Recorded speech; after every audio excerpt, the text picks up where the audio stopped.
Greetings and salutations, everyone. I hope everyone is still doing well today, and welcome back for the paranormal side. Before we get into today's upload, a couple links I'd like to share. As you know, I rely on Patreon, PayPal, and my merch store to help the channel to continue to grow and go. The links to Patreon and PayPal are in the description below. My merch is displayed directly under this video. Also, Dogman Frightening Encounters Volume 1, 2, and 3, the audiobook versions. They were written and researched by Tom Lyons, narrated and produced by me, Jeffrey Nadolny. Those audiobooks are available on Audible, Amazon, and iTunes, the links to which are also in the description as well. Now, everyone, I have taken far too much of your time, and you guys have waited to take a walk on the paranormal side. So let's do this, shall we? All right, heads up for tomorrow, Dogman upload. I got the interview with the lady from Scotland. I am sharing the picture tomorrow in tomorrow's video. She is filling us in on the photo. She is filling us in on the attack that happened only 18 miles from her home.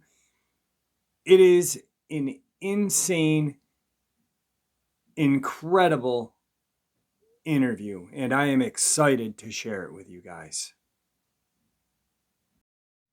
Today's first experience on the paranormal side. My uncle is a Navy engineer captain, but was an engineer with the Army for 3 years before that. During that time, he was deployed to Iraq. It's not a time he likes to talk about because it was, as he put it, some of the most disturbing times in his life. Me and him never really talked, mostly because, one, he is very much a Catholic who thinks my more pagan beliefs and theories are strange. Also, due to my dislike of the military structure as a whole. Don't get me wrong, I respect soldiers, not the system they are serving under. But a while ago, he gave me permission to talk about this because he was curious on my take. In his first deployment, he was serving at a base where they would deploy drones frequently. One night, reports came in of a large enemy movement into a very close but abandoned mosque, so they deployed a bomber to obliterate the building. The next day, an elderly man showed up at the base demanding to be told why the mosque was destroyed. The man was frantic and enraged, apparently having come several miles just to come to the base.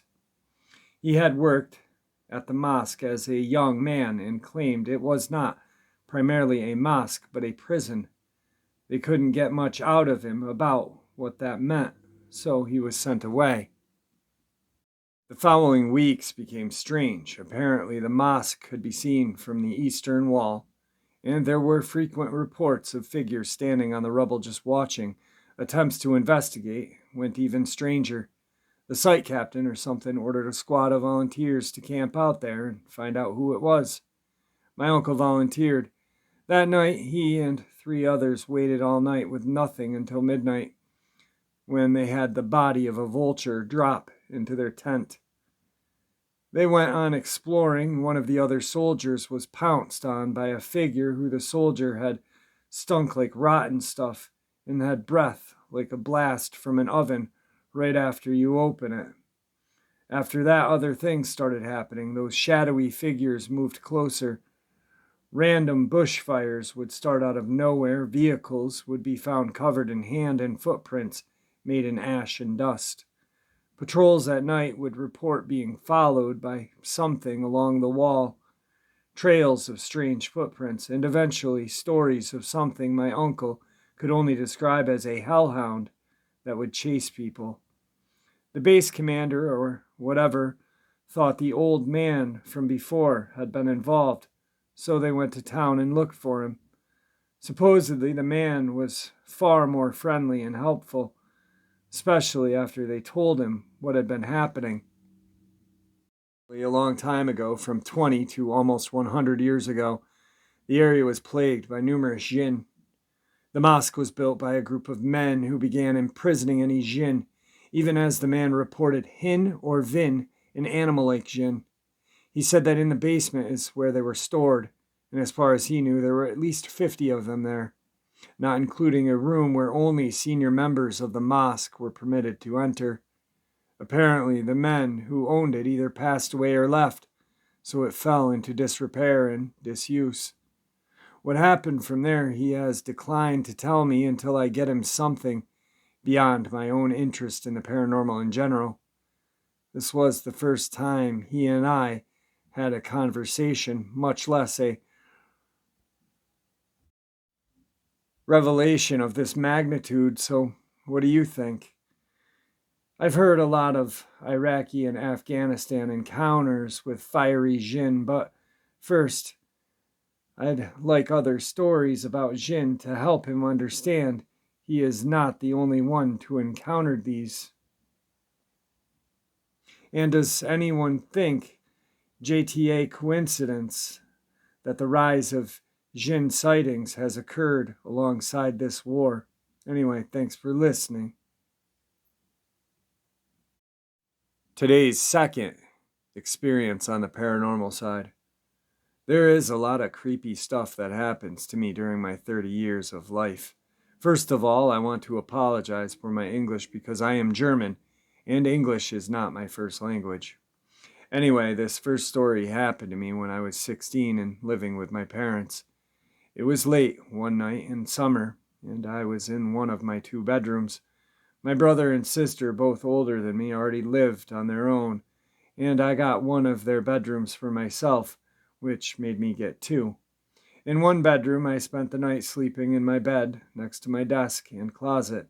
The other one I spent the day over was packed with my TV, my PlayStation, a sofa, and another closet.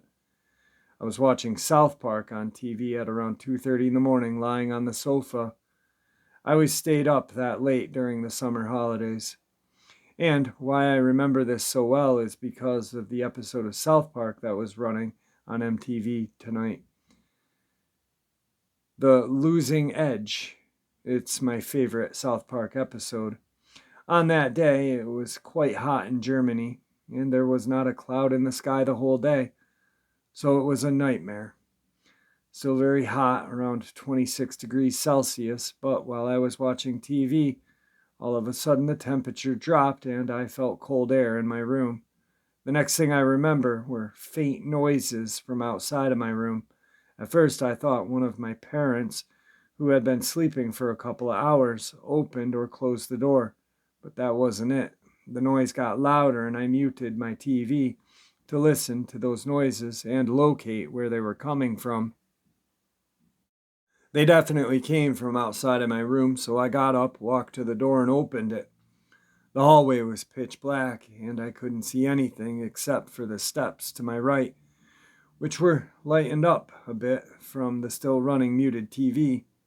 Also, I could make out that both my parents were asleep. That's because my parents are sleeping to this day in separate rooms because of the heavy snoring, both of them. So it was not my parents. But what was the noise? I stepped into the hallway, and to the right down the hallway, on the left side was the front door. And for the fact that both of my rooms were the first rooms to the left and right from that front door, I needed to go deeper into the house to locate the noises. As I walked through the dark hallway, I could make out that the noises sounded like cupboard doors opening and closing, but not rapidly, more like slowly, gently, with a familiar clunk of the wood hitting on wood at the end. The only room in our house with a cupboard was the kitchen, which is the same room as the living and dining room. Step by step, I walked to the door, my head to the side, pushing my ear forward, trying to hear the sound better. Next, I heard a rattling sound, just as 2 plates constantly were put onto each other, and I thought that maybe one of my parents must be inside the kitchen. So I took the door handle into my hand, and nothing. The sound stopped all of a sudden. I decided not to step into the kitchen and turned around to walk back into my room through the still dark hallway. That's when the sound started again. Halfway back, I turned around and in the middle of the hallway and walked to the door, and again nothing. The sound stopped again. My heart started to race at this moment. I wasn't sure if I should open the door or not, so I waited for 30 seconds just to see if the sound would restart. And yes, it did. They started again, and this time even louder and more frantic than before. I almost crapped myself, but I collected my courage and opened the door. As I stepped into the kitchen and lightened up the room, the sound stopped. The kitchen was untouched. Everything was in its place. I almost freaked out as I felt the cold air pass me by while I was standing in the kitchen, panicking, turning around and getting scared.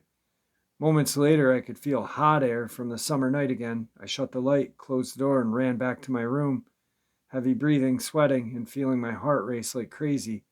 Needless to say, I wondered the whole night what this incident was, and I didn't sleep a minute. The next morning, I asked my parents if they noticed anything, or if they were in the kitchen after midnight. They almost simultaneously said no. Today's third experience on the paranormal side. I'm active Navy, and I've spent a little over 2 years in Seoul, Korea. Awesome experience, tons of things to see. My work schedule is pretty cake as well. I only work about a half a month. We call it the Panama schedule for those who don't know what I'm talking about. But anyway, a few times a year, my work would ask for volunteers to do security detail that spanned over a whole month. It consists of the top 4 guys for the whole month. We were given houses, individual rooms, a kitchen, a gym, etc. This assignment was on a military base, but on that military base, our house and facilities were also gated, and only cleared members, us 4 for that month, were allowed in. You'd have to have a code to get inside your gate, as well as a code to get into the house. Pretty well secured, I'd say at least. There were 2 buildings within our gated secured area, one being the house we lived in, and no more than 30 feet away was another building we worked out of. Usually one person worked a watch shift. It was always manned. So I just got off my watch, go into the house and relax. I go about my nightly routine and take my uniform off and get ready to take a shower. Our bathroom has 1 shower and 3 toilet stalls. Not a big bathroom either. Anyway, I'm the only one awake. 1 guy in the other building standing watch, and the other 2 are passed out in their private rooms. I turn the shower off and grab my towel. Directly in front of the shower is a wall to one of the stalls, and I hear, clear as day, the sound of toilet paper roll being rolled, as if someone was grabbing the paper to wipe their ass. The typical dung-gung sound. I figured someone was taking a crap, no big deal, right? I didn't say anything, just continued to dry off and pull the curtains back and walk to the sink. And as I look in the mirror, the stall door is open. No one's in there. I open the bathroom door because it was closed the whole time, and the 2 people were still in their rooms. I knew I wasn't hearing things or tripping out because it's impossible to get into the bathroom without the doors making any noise. Kind of weird, but here's my favorite encounter. It could have been within the same month. I was already there at this facility, but I can't say for sure because I did multiple trips to this place and something always happened. But almost the same scenario. I got off watch, was watching a movie in the living room with the lights off, 2 guys sleeping in their rooms, doors closed, and the 4th person was in the other building working. Out of nowhere, I hear the front door, which is metal, being tugged at really hard, as if someone's trying to open it after they put the code in. The front door didn't open due to whoever put the code in wrong. I heard this same sound countless times. I was like, maybe a contractor who's supposed to be here tried to get in but forgot the code, and now he's going to the rear entrance to get in since there's no code, just a free swinging door. So I waited a couple of seconds to see if anyone was going to walk in, and no one did. I got off the couch to go to the rear door area to see if anyone was out there. There wasn't. The 2 people were still sleeping, the other still at work. Not a single car in the parking lot. Still can't figure out what that was. And no, it wasn't the wind either. It was dead still. But the one thing that made me confident in what I had heard and experienced on the last trip to this facility was when I was standing watch. 3 of my other guys came storming in the building, freaking out because they all experienced the same thing. It was super late at night. It was just us 4 total in our gated area, highly secure. The 3 were watching a movie in the living room while I was in the building behind them. They heard the sound of someone yanking on the front door trying to get in. There was no one on the compound, not one car in the lot. It was just us 4. Every single one of them heard the same thing I did, and when they came into the building, I was working.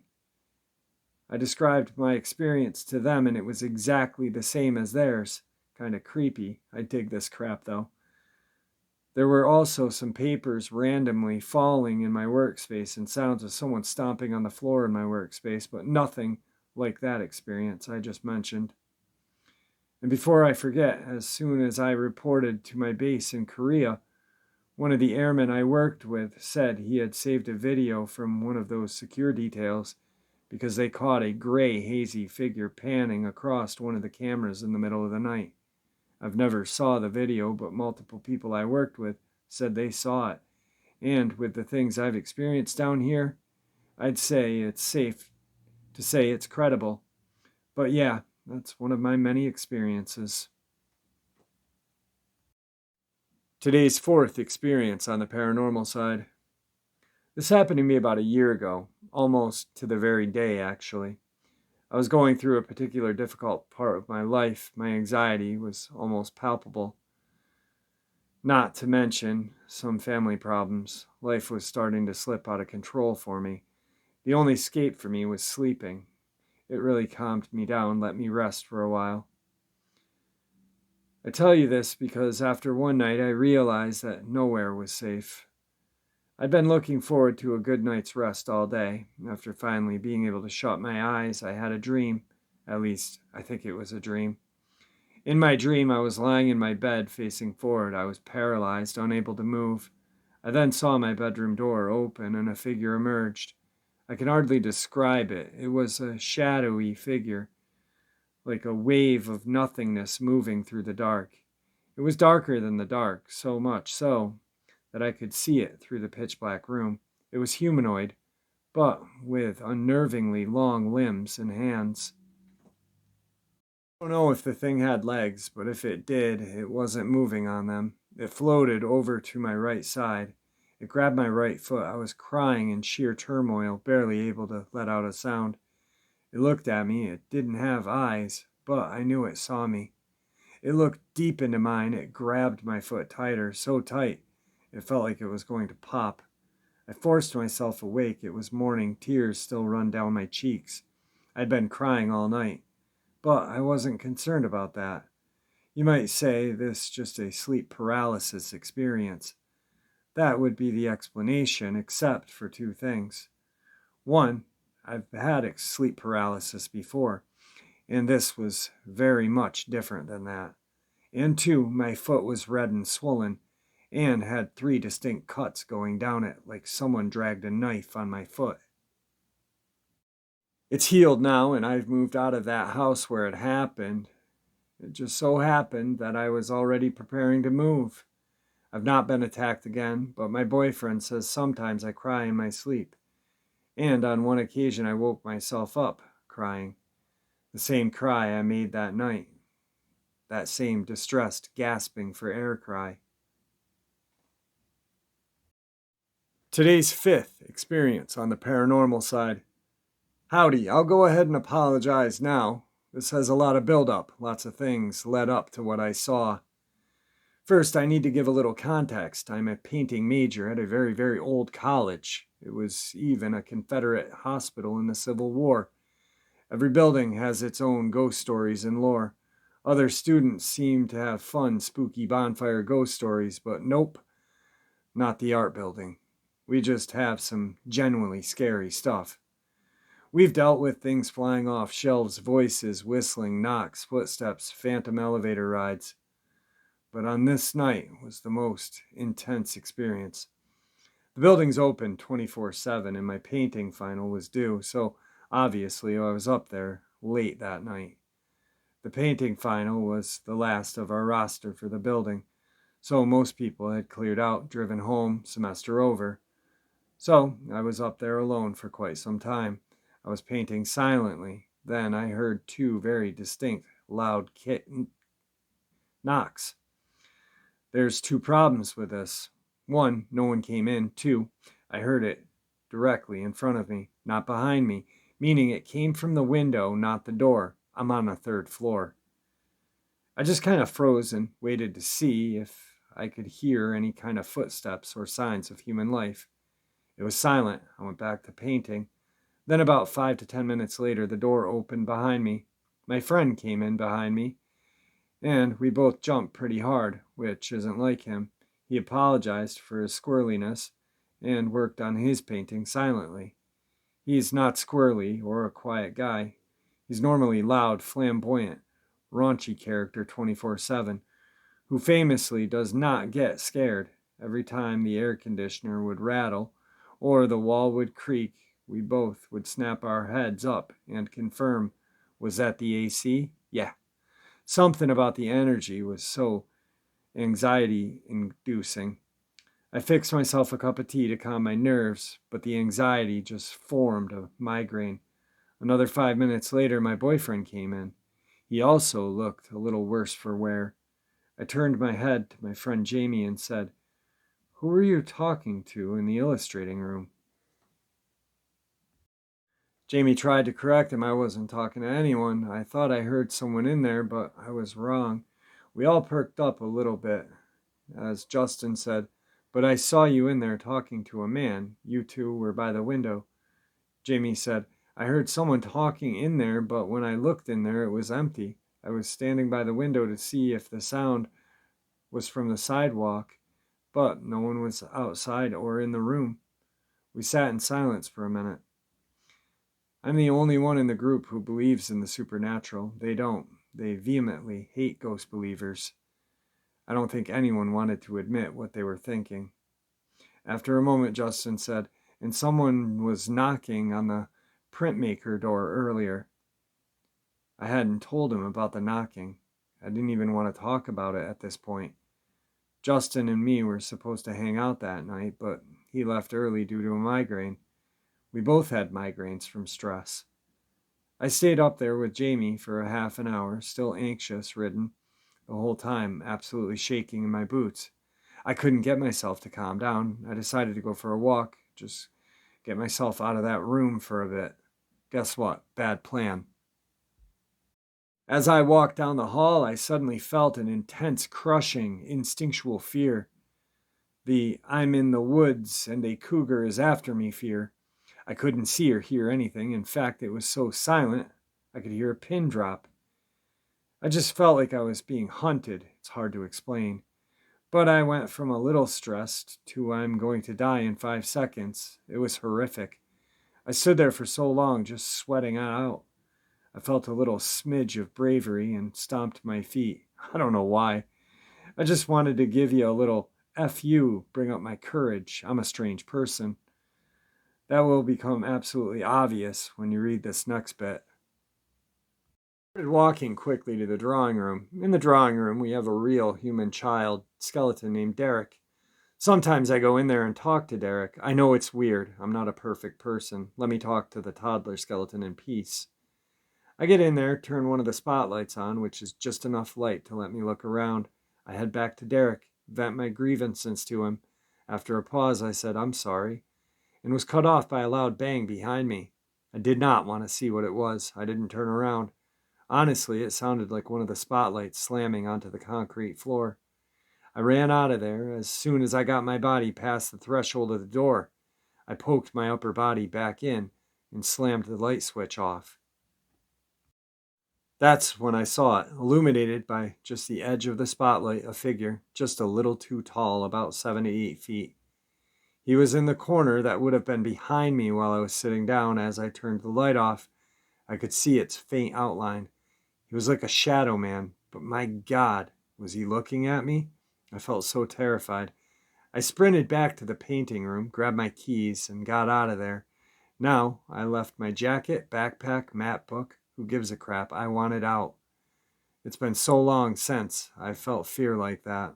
I have not told anyone what happened. I don't want to. I feel sick sharing this. Today's final experience on the paranormal side. I'm going to start off by saying my mom has a friend who moved here from Guatemala or Vietnam. I can't exactly remember, but she's psychic or clairvoyant, whichever you'd prefer. She was legitimately trained by witch doctors. She can look at a picture and see ghosts no one else can, or feel the person's emotions in that picture. She told my mom there's something that protects my sister and I. Had asked over 20 times if she ever saw anything that follows me because I've seen and heard so many supernatural things. One day she finally told me there's something that follows me that changes shape. It's either a dog or a cat or an old man with a bulbous head and an exaggerated forehead.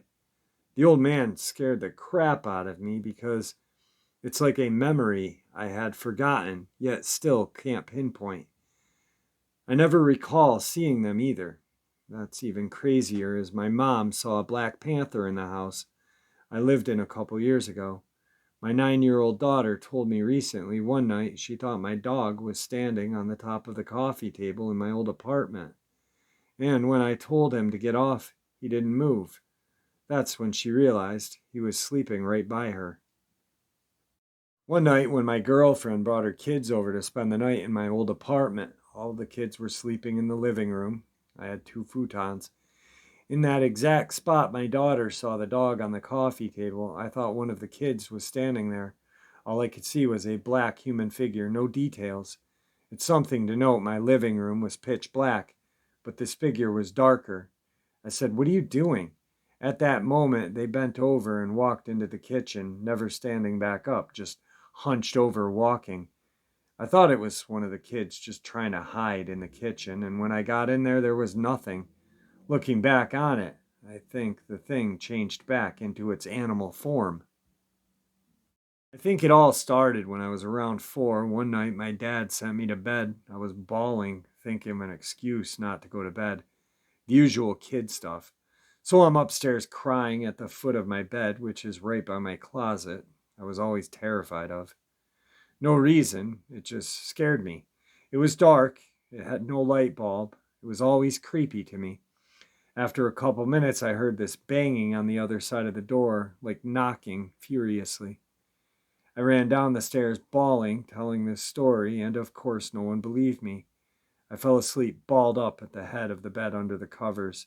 I have asthma, so it's hard for me to breathe under the covers. That fact reminds me of how scared I was that night.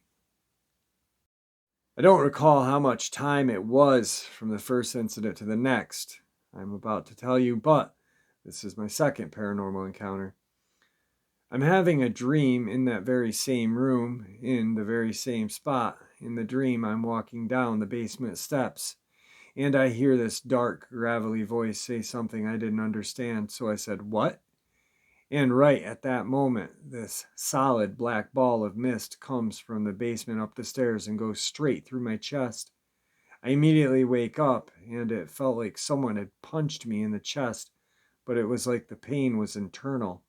Not like someone hitting you, but like being pierced. It's not like it was an asthma attack because I was breathing pretty normally for that situation. I think that's when whatever it was attached itself to me. I've seen my maternal grandfather's ghost. It's been over 15 times. I saw my other grandpa twice, without even knowing it was him until I recognized him in a picture at my grandma's. I've seen a 1920s gangster in a pinstripe suit and a tall hat in my hallway. I've had numerous other encounters, which has led me to the conclusion that I am sensitive to the paranormal, and that thing knew it and attached itself to me. After my daughter told me about seeing the ghost, I bought raw black tourmaline beads. I made necklaces out of them because they are supposed to be good for keeping away negative entities. I made one for each of my kids. I wear a cross and a St. Christopher charm. I've made a rosary out of different gemstones, all with black tourmaline. I don't ever not wear it. It's only been around 8 months, but I haven't seen or felt anything since. All right, guys. So I shared with you, I've had a couple of paranormal encounters. Not a lot, but a couple. I shared with you the dog encounter or whatever the heck it was last night. I'll share this one with you. Now, I was probably 6. We hadn't moved to my grandfather's house yet, and we were living in the house that my dad first bought. And my bedroom, the house was kind of like a circle. You walked in the back door, and you were in the kitchen, and through there was the living room. And then through there was like my parents' room, bathroom, bedroom, my bedroom, and then back to the kitchen. And then in the middle was the doorway to the basement. And between my parents' room and my room was the bathroom, and across the bathroom hall was the door to the upstairs, the attic, which was not finished yet. So I was like 6. We were going apple picking, and I was always just doing dumb crap just because I was dumb. And I walked up to the attic door. The attic door had one of those locks that I couldn't reach, the kind that you kind of latched. Anyway, up at the top, I'm a small kid. I knock at the door. I look through the peephole. Now, normally, looking up through the peephole, there was a window at the top of the stairs, so there was always light. There was no light. And then seconds after I look through the peephole, I hear back. I never, ever had been so scared. I remember going out to the kitchen, and then we went apple picking. We left. So we got home, and the next day, my dad worked shift work, and it was me and my mom. And we went to probably get subs and a toy, because that was like the routine. I'd always get toys and a sub, and we'd hang out and watch TV. But when we got home, the attic door was open. And my mom grabbed me and brought me out of the house and called my uncle, who was the sergeant for the police department that I lived in. He came over, looked around, and couldn't find anything. And I never told anyone about that time that I knocked at the door. Everyone remembers about how, the door mysteriously unlocked itself, but I never told anybody about how I heard something knock back at me and saw no light from the peephole. I probably would have crapped my pants if I saw an eyeball, though. Anyway, I hope you guys enjoyed tonight's paranormal side as much as I enjoyed sharing it with you. And with that, I want to thank everybody for always tuning in, all the support. Please be kind to each other, and may the Great Spirit watch over us all, and may He guide us through this thing we call life. Until tomorrow, my friends.